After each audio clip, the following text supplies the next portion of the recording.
باقی امتوں کے ولی شانوں والے ہیں، لیکن جس طرح حضور نبیوں سے افضل ہیں، حضور کی امت امتوں سے افضل ہے، حضور کی امت کے ولی باقی امتوں کے ولیوں سے افضل ہے من حیث المجموع۔ حضرت سلیمان کے غلام کی شان ہے کہ آنے واحد میں یہ کرشمہ کر دکھاتے ہیں،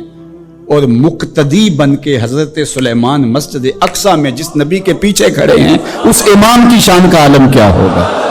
جس کے غلام کی یہ شان ہے اس کے امام کی شان کا عالم کیا ہوگا؟ مجھے ایک ذمہ دار شخص نے بتایا جو محافل کا انتظام و انصرام کرتا ہے کہ ہمارے ہاں ایک پیر صاحب تشریف لائے، تو ہم نے ان کو کہا کہ آپ بر وقت تشریف لے آئیے گا، لیکن وہ دیر سے آئے، تو ہم نے ان کو بڑا زور دیا کہ محراب کے پچھلے جانب سے جو عقبی دروازہ ہے اس سے آپ اندر تشریف لے آئیے، تاکہ تقریر واز نعت جو بھی چل رہا ہے اور پھر اتنے لوگوں کا ہجوم ہے تو آپ گزریں گے۔ تو وہ نہیں مانے، انہوں نے کہا نہیں میں تو ادھر سے آؤں گا،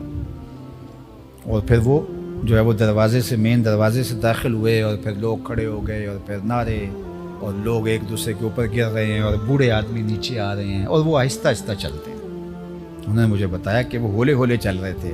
ہوتا نا کہ گنجائش مل گئی ہے اور لوگ ایک دوسرے کے اوپر گر رہے ہیں، کوئی بوڑھا آدمی ہے زخمی ہو جائے گا، اس کا تقدس مجروح ہوگا، لیکن وہ ہولے ہولے چل رہے تھے، وہ اس پروٹوکول کا لطف لے رہے تھے، اس پروٹوکول کا نشہ اٹھا رہے تھے۔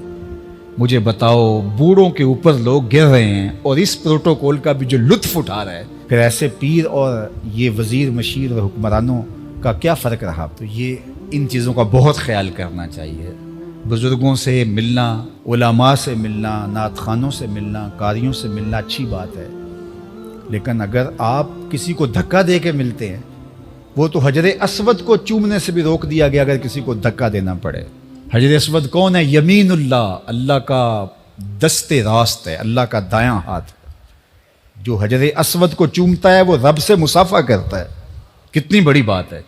لیکن کہا کہ اگر رش ہے، کسی کو دھکا دیتے ہیں اور کسی کو تکلیف پہنچتی ہے تو آپ دور سے ہی اس کی طرف اشارہ کر کے جو ہے وہ استلام کر لیں، آپ رش میں نہ گھسیں۔ تو جب حجر اسود جو یمین اللہ ہے، حجر اسود کو چومنا رب سے مصافحہ کرنا ہے، تو کیا حیثیت بچتی ہے رضا ثاقب مصطفی کی، کیا حیثیت بنتی ہے قاری کی، نعت خواں کی اس کے مقابلے میں کہ آپ مسجد کا تقدس مجروح کر رہے ہیں اور پامال کر رہے ہوں، اور بوڑھے بزرگ روندے جا رہے ہوں، بچے روندے جا رہے ہوں، اور آپ آہستہ آہستہ چل رہے ہوں تاکہ پروٹوکول انجوائے کریں، یہ لطف لیں، کشید کریں مزہ۔ تو یہ بہت بری بات ہے۔ آپ اچھے مسلمان کے اچھے انسان بھی نہیں ہیں، آپ تو اپنے آپ کو شیخ المشائخ کہلاتے ہیں نا، زینت القراء ہیں، آپ تو طوطی پاکستان ہیں، آپ تو خطیب امت مسلمہ ہیں، آپ تو نابغہ روزگار ہیں، آپ تو بہت بڑے ولی ہیں، اور آپ پتہ نہیں کیا کیا ہیں وہ القاب جو آپ کے ساتھ لگتے ہیں۔ میں کہتا ہوں آپ اچھے انسان بھی نہیں ہیں۔ آپ کو پتہ ہے کس کی وجہ سے بوڑھا روندا جا سکتا ہے اور آپ کی آنکھوں کے سامنے روندا جا رہا ہے، اور آپ کی طبیعت گھٹن میں نہیں آتی، آپ کے چہرے پر پریشانی نہیں آتی کہ یہ کیا ہو رہا ہے۔ آپ آہستہ آہستہ قدم رکھتے ہیں، جس طرح قدم دکھتے ہیں اور ایسے ایسے چلتے ہیں تاکہ اس کا زیادہ سے زیادہ لطف کشید کر سکیں۔ تو صاحب آپ کو گمان ہے، آپ کے مرید کہتے ہیں کہ آپ شیخ المشائخ ہیں اور غوث اثر ہیں، زمانے کے مقتدا ہیں، اس زمانے کے سب سے بڑے آپ ہیں،